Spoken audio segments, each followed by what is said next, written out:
नमस्कार, परभणी न्यूज मध्ये आपलं स्वागत करतो। मी दिलीप बनकर। पाहूया आजच्या ठळक घडामोडी। महाराष्ट्र राज्य अंगणवाडी सेविका व मदतनीस महासंघ परभणी प्रदेशाध्यक्ष भगवानराव देशमुख आणि परभणी जिल्हा अध्यक्ष बाबाराव आवरगड यांच्या नेतृत्वाखाली आज भव्य अंगणवाडी सेविकांचा भव्य मोर्चा काढण्यात आला। हा मोर्चा जिल्हाधिकारी कार्यालयात उपोषण मैदान या ठिकाणी थांबून विविध मागण्या जिल्हाधिकाऱ्याकडे करण्यात आल्या। या मागण्या जिल्हाधिकाऱ्यामार्फत मंत्री महिला बालविकास मंत्रालय मुंबई आदित्यताई तटकरे आणि सचिव महिला व बालविकास विभाग नवीन प्रशासकीय भवन महाराष्ट्र राज्य मंत्रालय मुंबई माननीय अनुपम कुमार यादव यांना पाठवण्यात आले आहेत।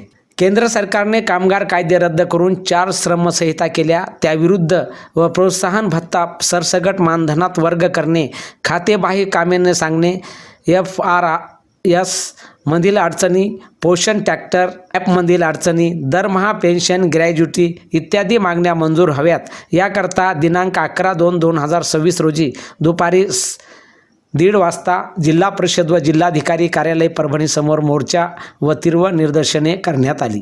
हा बोंबला मोर्चा काढण्यात आला। महाराष्ट्र राज्य अंगणवाडी सेविका व मदतनीस महासंघाच्या वतीने केंद्रातील भाजप नेतृत्वात मोदी सरकारने कामगारांनी लढून मिळवलेले हक्क नष्ट करण्याच्या हेतूने कामगार कायदे रद्द करून 4 श्रमसंहिता तयार केल्या आहेत। याविरुद्ध देशातील सर्व कामगार संघटना एकत्र येऊन त्यांनी 12 फेब्रुवारी 2026 रोजी 1 दिवसाचा संप पुकारला आहे। त्यात जिल्ह्यातील अंगणवाडी सेविका व मदतनीस सहभागी होणार आहेत।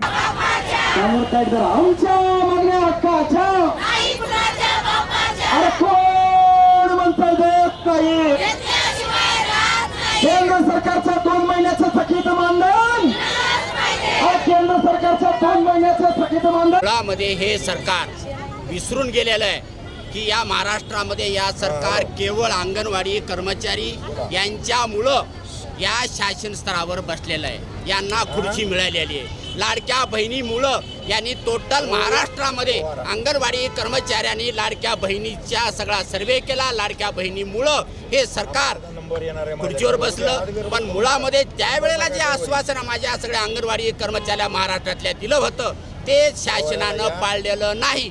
मुळामध्ये आता बघा, गेल्या डिसेंबर 2026 केंद्राचं मानधन महाराष्ट्रामध्ये एकाही कार्यकर्त्याचं झालेलं नाही। हे शासन विसरून चाललंय। मुळामध्ये या शासनाला धडा शिकवण्यासाठी आम्ही आता उग्र आंदोलन महाराष्ट्रामध्ये पुनश्चेबगार आम्ही आंदोलन करण्याचा इशारा आजच्या रूपात या आंदोलनाच्या रूपात आम्ही आज दिलेला आहे। धन्यवाद। अंगणवाडी सेविका मदतनीस महासंघाच्या वतीनं आज परभणी जिल्ह्यामध्ये तीव्र धरणे आंदोलनाचा कार्यक्रम चालू आहे।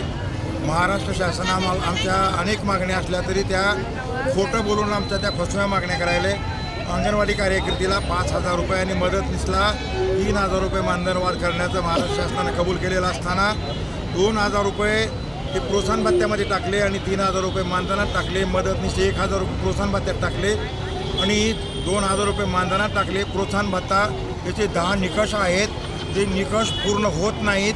कोपराला गूळ लावल्यानंतर जसं कोणी चाटा म्हणतंय का, अशा प्रकारे प्रोत्साहन भत्त्याचा महाराष्ट्र शासनानं कोपराला गूळ लावलेला आहे। याचा जाहीर निषेध म्हणून आणि हे 2,000 आणि मदतनीसचे 1,000 मानधनामध्ये तात्काळ वर्ग करावे म्हणून हा प्रोत्साहन भत्ता आहे। म्हणजे हे हा संप आणि आंदोलन कार्यक्रम या ठिकाणी आम्ही ठेवलेला आहे।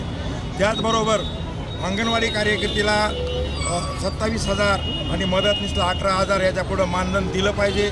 कायमस्वरूपी कर्मचाऱ्याचा दर्जा दिला पाहिजे, तिला पेन्शन दिली पाहिजे।